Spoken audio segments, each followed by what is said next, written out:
नैहर से छोड़ली नगरिया, बलमा जनी जइहा नौकरिया। नैहर से छोड़ली नगरिया, बलमा जनी जइहा नौकरिया। तोहरे कारण अपन मम्मी पापा छोड़ देली, तोहरे कारण अपन मम्मी पापा छोड़ देली नैहर नगरिया, बलमा जनी जइहा नौकरिया। छोड़ अइलो नैहर नगरिया, बलमा जनी जइहा नौकरिया।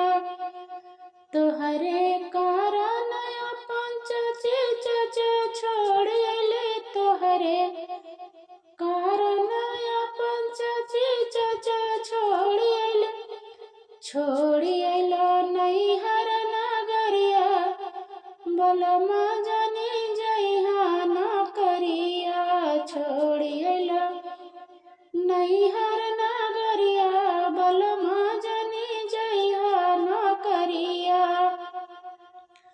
नैहर के छोड़लो नगरिया, बलमा जनी जइहा नौकरिया। नैहर के छोड़लो नगरिया, बलमा जनी जइहा नौकरिया। तोहरे कारण अपन भैया भाभी छोड़ देली, तोहरे कारण अपन भैया भाभी छोड़ देलो नैहर नगरिया, बलमा जनी जइहा नौकरिया। छोड़ देलो नैहर नगरिया, बलमा जनी जइहा नौकरिया। नैहर के छोड़लो नगरिया, बलमा जनी जइहा नौकरिया।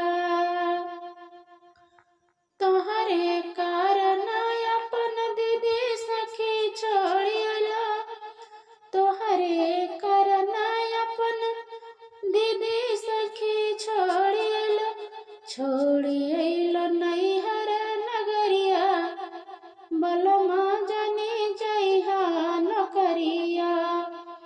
छोड़ अइलो नैहर नगरिया, बलमा जनी जइहा नौकरिया।